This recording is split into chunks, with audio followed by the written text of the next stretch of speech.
تم 30 سال تک ان کا کیریئر بناؤ اور 30 سال کے دوران یہ اپنا کریکٹر اتنا خراب کر لیں، اپنی زندگی میں اپنے جسم کے ساتھ اتنی بے ایمانیاں کر لیں کہ جب کیریئر کی اونچی کرسی پر پہنچیں تو ان کے پلے کریکٹر بالکل نہیں ہوگا۔ جن گھروں کی بیٹیاں کسی کے ساتھ چلی جاتی ہیں، آپ ان کا مذہب نہ دیکھیں، ان کے ماں باپ کی تکلیف کو دیکھیں۔ بھی لوگ ہیں چاہے وہ مسلمان ہو چاہے غیر مسلم ہو، وہ تو اب بیٹی کو مذہب کی اینک لگا کے دیکھتے ہیں نا۔ تو پیارے نبی حضرت محمد رسول اللہ صلی اللہ علیہ وسلم نے فرمایا کہ بیٹی تو بس بیٹی ہوتی ہے، چاہے وہ اپنی ہو یا پھر دشمن کی ہو، بیٹی صرف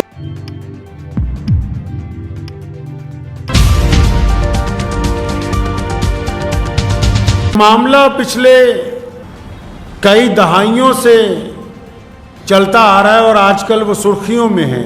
اب اس کا ایک موضوع بن گیا پورے ملک میں کہ ایک مذہب کی بیٹیاں دوسرے مذہب کے لڑکوں کے ساتھ نکاح کرتی ہیں، شادی کرتی ہیں۔ یہ سارے معاملے کو الگ الگ مذاہب کے لوگ اپنے اپنے طریقے سے اٹھا رہے ہیں۔ کوئی سیاسی طور پر اس کو اٹھا رہا ہے، کوئی مذہبی طور پر اس کی گفتگو کر رہا ہے، کوئی سماجی طور پر اس کی گفتگو کر رہا ہے۔ اس مسئلے کو اٹھانے والوں کی نیتیں بھی الگ الگ ہیں، کوئی کچھ حاصل کرنا چاہتا ہے، کوئی کچھ حاصل کرنا چاہتا ہے۔ کوئی فلم بنا کے سماج کو کوئی پیغام دینا چاہتا ہے تو کچھ لوگ اس کے مقابلے میں سوشل میڈیا کے اوپر اس کے خلاف اپنا رد عمل بتا کے اپنی قوم کو کچھ اور سمجھانا چاہتے ہیں۔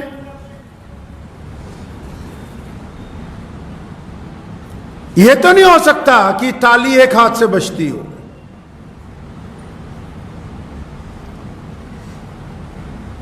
معاملہ ہے کیا؟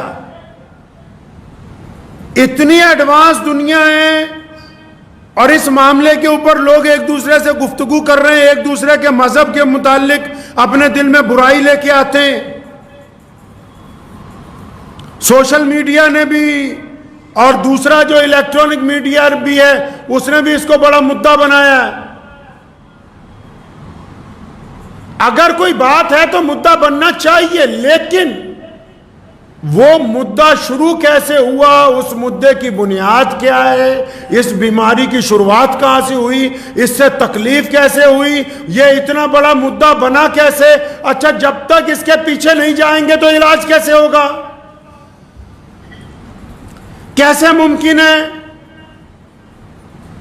اچھا جن کو یہ تکلیف ہوتی ہے، جن گھروں کی بیٹیاں کسی کے ساتھ چلی جاتی ہیں، آپ ان کا مذہب نہ دیکھیں، ان کے ماں باپ کی تکلیف کو دیکھیں، یا جن بیٹیوں کے ساتھ زیادتی ہو جاتی ہے، آپ سب تو جتنے بھی لوگ ہیں چاہے وہ مسلمان ہو چاہے غیر مسلم ہو، وہ تو اب بیٹی کو مذہب کی اینک لگا کے دیکھتے ہیں نا۔ تو پیارے نبی حضرت محمد رسول اللہ صلی اللہ علیہ وسلم نے فرمایا کہ بیٹی تو بس بیٹی ہوتی ہے، چاہے وہ اپنی ہو یا پھر دشمن کی ہو، بیٹی صرف بیٹی ہوتی ہے، اس میں کوئی فرق نہیں کیا جا سکتا ہے۔ میں مان لیتا ہوں کہ کچھ لوگ اس مدعے کو لے کے اسلام کو بدنام کرنا چاہتے ہیں، اور دوسری طرف مسلمانوں نے بھی سوشل میڈیا پہ زور لگایا کہ ہاں کہ ہماری بیٹیوں کے ساتھ بھی یہ زیادتی ہو رہی ہے، وہ دوسرے لوگوں کے اوپر الزام لگا رہے ہیں، وہ ان پہ لگا رہے ہیں۔ ارے دونوں حضرات جو ہیں کبھی یہ اطمینان سے یہ سوچتے ہیں کہ یہ معاملہ اس حد تک خراب کیوں ہے؟ ڈاکٹر کے پاس جاتے ہو دوائی لینے کی تو بڑی تمیز ہے، جتنے یہ بڑے بڑے لوگ مدعا اٹھاتے ہیں ان کو دوائی لینے کی بڑی جانچ ہے۔ ڈاکٹر اگر لکھنے لگے پرسکرپشن کچھ لکھنے لگے، نہیں ڈاکٹر صاحب ٹیسٹ کروا لو، ہمارا ٹیسٹ کروا لو، ایک ٹیسٹ میں بیماری نہیں آتی، اچھا پھر اس کے اوپر والا بھی کراؤ، اس میں نہیں آئی پھر اوپر والا بھی کراؤ، کہتے ہیں جتنے ٹیسٹ ہیں سارے ہی کروا دو، تاکہ جسم میں جس حصے میں کوئی تکلیف ہو ہمیں پتہ لگ جائے, ہم اس کا علاج کروا لیں. اور پھر یہ بیٹیوں کا مدعا اتنا بڑا بنا, بیٹیوں کے ساتھ زیادتی ہوئی یا بیٹیوں کے ساتھ کوئی معاملہ پیش آیا اور یہ ایک دوسرے پر الزام لگانے لگے. کیا کوئی ٹیسٹ ہی نہیں کیا کہ مدعا بنا کیسے, تکلیف آئی کیسے, اس نوبت تک پہنچے کیسے, بیٹی نے گھر سے باہر پیر نکالا کیوں؟ یہ بات ہی نہیں کرتے. یہ بات کرتے ہو کہ بس فلاں مذہب والے خلاف ہیں, وہ دوسرے بات کرتے ہیں کہ فلاں مذہب والے خلاف ہیں. یہ بات ہی نہیں کرتے کہ بیٹی کو تکلیف کیسے ہوئی, اس کی عزت کیسے بحال ہوگی. اور اکثر اس بات کا ذکر میرے والد محترم شیر اسلام مولانا ابراہیم لدھیانوی رحمۃ اللہ علیہ فرمایا کرتے تھے کہ بیٹیوں کی تو پڑھائی کرنی ضروری ہے, لیکن بیٹیوں کے ساتھ ساتھ بیٹوں کو بھی تو بچا لو. جن گھروں میں زنا ہو جاتا ہے, جن گھروں کے اندر کوئی کسی کی بیٹی کے ساتھ بدماشی کرتا ہے, جن محلوں میں کوئی کسی کی بیٹی کو نکال کے لے جاتا ہے, جن محلوں میں کوئی کسی کی بیٹی کو چھیڑتا ہے, تو میں پہلے ان سے پوچھتا ہوں یہ جو درندگیاں ہوتی ہیں یا بیٹیوں کو جلا دیا جاتا ہے یا کوئی بیٹی کے ٹکڑے کر دیتا ہے, یہ جو درندے ہیں یہ کیا کسی باہر کے ملک سے امپورٹ ہو کر آ رہے ہیں یا کسی ودیشی طاقت نے ان کو یہاں بھیجا؟ یہ جن پر مقدمے درج ہوتے ہیں یہ کیا آس پاس پڑوسی ملکوں سے آتے ہیں؟ یہ نوجوان کہاں پیدا ہوتے ہیں؟ کیا یہ اسی معاشرے میں جنم لینے والے وہ بیٹے نہیں ہیں جن کے ماں باپ نے ان کو بیٹیوں کی عزت اور تمیز ہی نہیں سکھائی؟ یہ کہاں سے آئے؟ یہ بھی تمہارے ہی گھروں میں, انہی محلوں میں, انہی مذہب کے ماننے والوں میں, چاہے وہ مسلمان ہو یا غیر مسلم ہو, اسی ملک کے اندر پیدا ہوئے جو بیٹیوں کے ساتھ زیادتی کرتے ہیں. باہر سے نہیں آئے کہیں سے. بیماری کی بات ہی نہیں, الزام تراشی کی بات ہے, بیماری کی بات ہی نہیں, ایک دوسرے کے اوپر کیچڑ اچھالنے کی بات ہے. کبھی ان سے بھی پوچھو جو اس تکلیف میں مبتلا ہو گئے کہ بات کیا ہو گئی, بتاتے کیوں نہیں, کہتے کیوں نہیں؟ چاہے جس مرضی مذہب اور قوم کے ماننے والے, بتاتے کیوں نہیں کہ ہم نے نکاح کو, ہم نے شادی کو اتنا مہنگا کر دیا, ہم نے شادی اتنی بری بنا دی, ہم نے برادریوں کی دیواریں اتنی اونچی کر دی ہیں, ہم نے ذات پات کی اتنی لمبی خندق کھود دی ہے کہ بیٹیاں کھڑی اس پار دیکھتی ہیں کہ ہمارے ماں باپ کے پاس اگر اتنی دولت ہوگی تو ہمارا بیاہ ہوگا. بیٹیوں کو صاف نظر آ رہا ہے کہ یہاں تو سودے بازی ہو رہی ہے, یہاں شادیاں نہیں ہو رہی ہیں. سارا الزام لگانا چاہتے ہو بچوں پہ, اپنے گریبان میں کبھی جھانکیں گے ہی نہیں. مانتا ہوں رسول اللہ صلی اللہ علیہ وسلم نے کہا, اللہ نے قرآن میں کہا, شریعت نے کہا, دنیا کے تمام مذاہب نے کہا, ماں کے پیروں کے نیچے جنت ہے, باپ جنت کا دروازہ ہے. اور مان لیا ماں کے پیروں کے نیچے جنت ہے, باپ جنت کا دروازہ ہے, تو کیا ماں باپ کے لیے بچوں کی کوئی ذمہ داری عائد نہیں ہوتی؟ کیا ماں باپ کا یہ کام نہیں بنتا کہ بچوں کو اپنی چھاتی سے لگا کے رکھیں؟ کیا ماں باپ کی یہ ذمہ داری نہیں کہ بچوں کو اپنا دوست بنائے؟ کیا تمہارے پاس وقت ہے آج اپنے ان بیٹیوں سے, اپنے ان بیٹوں سے بات کرنے کے لیے؟ آپ کے پاس وقت ہی نہیں ہے. آپ کے پاس بعد میں رونے کا وقت ہے, آپ کے پاس بعد میں لکیر پیٹنے کا وقت ہے, آپ کے پاس اپنی بیٹیوں اور بیٹوں کے لیے وقت نہیں ہے. صبح کو بچے اسکول جاتے ہیں, خاص کر جو شہروں میں لوگ رہتے ہیں, ماڈرن ماں سوچتی ہے بڑھیا ہے, جلدی اسکول بھیجو, ٹائم پہ بھیجو, چھٹی نہیں ہونی چاہیے, 8 گھنٹے ٹینشن فری رہوں. اسکول سے آ گئے, فٹافٹ کھلاؤ پلاؤ, تیار ہو جاؤ ٹیوشن کے لیے. ٹیوشن سے آ گئے, بس فٹافٹ کوئی سامان وامان خریدنا تو خرید لو, رات کو ٹائم پہ سونا ہے. اتوار کے دن باہر گھومنا ہے, اور رات کو جو 3-4 گھنٹے بچ گئے. آج سے 20 سال پہلے ایک بیماری آ گئی تھی جس کو ٹیلی ویژن کہتے تھے, وہ گھر میں لگا ہوتا تھا.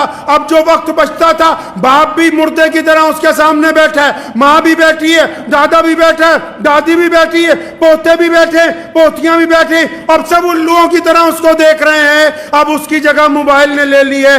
ایک ہی کمرے میں بیٹھے ہو, ایک ہی لابی میں بیٹھے ہو, ایک ہی صحن میں بیٹھے ہو, اپنے اپنے موبائل پر, اپنے اپنے واٹس ایپ پر. یہ پتہ ہی نہیں کہ دائیں ماں بیٹھی ہے یا باپ بیٹھا ہے. باپ کو ہی پتہ نہیں کہ میں نے اپنی بیٹی سے کچھ پوچھنا ہے, بیٹے سے کچھ پوچھنا ہے. ٹائم ہی نہیں ہے. رات کے 2 بجے تک اس مصیبت سے فارغ ہوتے ہیں اور اس کے بعد سو جاتے ہیں, کیونکہ ہمارے پاس وقت نہیں ہے آپس میں بات کرنے کے لیے. ہاں الزام لگائیں گے کہ ہماری بیٹی کو فلاں لے گیا, ہمارے بیٹے کو فلاں نے ورگلا دیا. الزام لگانے کے لیے ٹائم ہے. بچوں کے پاس ان کی ضروریات پوچھنے کا, وہ اگر کوئی سوال کرتے ہیں تو ڈانٹ دیا جائے, آگے سے چپ ہو جاؤ. یہ جو معاملہ اس حد تک خراب ہوا, یہ اب چاہے کوئی ہم میں مسلمانوں میں سے ہوں یا غیر مسلموں میں سے ہوں جن کی بیٹیوں کے ساتھ زیادتی ہوئی, یہ اس حد تک تب پہنچا ہے کہ ہم نے سوچا کہ اسکول میں نسل تیار ہوگی. اسکول میں نسل نہیں تیار ہوتی. اسکول میں حساب کتاب سکھایا جاتا ہے, اسکول میں پیسے کمانے کا فن سکھایا جاتا ہے. نسل تو ماں کی گود کے اندر تیار ہوتی ہے. نسل تو دادا دادی کی گفتگو میں تیار ہوتی ہے. نسل تو باپ کے کندھوں پر تیار ہوتی ہے.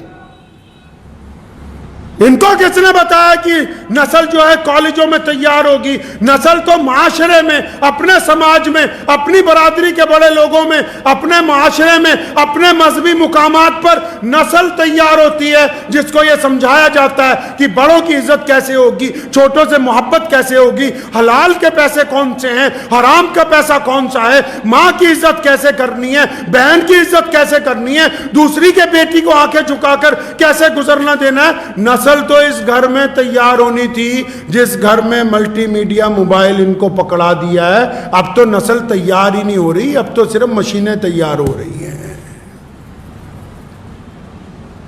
چمن کے وہ خود پرست مالی جنہیں خزاں راس آ گئی ہو. چمن کے وہ خود پرست مالی جنہیں خزاں راس آ گئی ہو, وہ کیوں کر یہ دعا کریں گے چمن میں فصلے بہار آئے, متائے گلشن کچھ ایسی بانٹی میرے وفادار دوستوں نے, نہ ان کے دامن میں پھول پہنچے نہ میرے دامن میں خار آئے. کتنے مہینوں سے یہ معاملہ چل رہا ہے, لیکن کسی بھی مذہب کے رہنما میں, چاہے ہم ہوں یا سامنے دوسرے مذہب والے ہوں, انہوں نے اپنے لوگوں کو نہیں سمجھایا کہ ایک دفعہ ہم بھی اپنے گریبان میں جھانکیں, ہم اپنی بیٹے اور بیٹیوں کی تربیت کی طرف توجہ دیں, ہم بیماری کی طرف توجہ دیں. ہاں ایک دوسرے پر الزام لگانے میں اس بات کی ہمیں سہولت مل جاتی ہے کہ ہماری قوم والے کہتے ہیں کہ واہ جی یہ تو ہمارا بڑھیا لیڈر ہے, اس نے دوسری قوم والوں کے خلاف بہت اچھا بولا ہے. تو بیماری تو وہیں کی وہیں. پہلے بیماری کیوں نہیں تھی؟ پہلے یہ بیماری کیوں نہیں تھی؟ اگر کسی کو بھوک لگی ہے کھانا دو گے کہ نہیں دو گے؟ اگر انسان جوان ہو گیا, اس کے جسم کی ضروریات ہیں, آپ کو کہتے ہیں بچے کا نکاح کر دو, نہیں پہلے کیریئر بنائیں گے, اب اس کو نکاح کی ضرورت تو بالغ ہونے کے بعد ہے, نہیں ہم تو کیریئر بنائیں گے. بناؤ بھائی کیریئر بناؤ, تاکہ اس کا کیریئر بن جائے اور کریکٹر برباد ہو جائے. تم 30 سال تک ان کا کیریئر بناؤ اور 30 سال کے دوران یہ اپنا کریکٹر اتنا خراب کر لیں, اپنی زندگی میں اپنے جسم کے ساتھ اتنی بےایمانیاں کر لیں کہ جب کیریئر کی اونچی کرسی پر پہنچیں تو ان کے پلے کریکٹر بالکل نہیں ہوگا. اس کیریئر کا پھر کچھ نہیں ہو سکتا جو تم نے بنا کے دیا ہے ان کو. آپ سے نویدن ہے کہ آپ ہمارے چینل کو سبسکرائب ضرور کیجیے گا, تاکہ آپ کو وہ خبریں پہنچتی رہیں جن کو گودی میڈیا نہیں دکھاتا ہے, وہ ہم آپ تک پہنچانے کی کوشش کرتے ہیں. فی الحال اس ویڈیو میں اتنا ہی, ہمیں دیجیے اجازت, آگے پھر ملاقات ہوگی آپ سے کسی ایسی خبر کے ساتھ. تب تک کے لیے جے ہند, دھنیہ واد.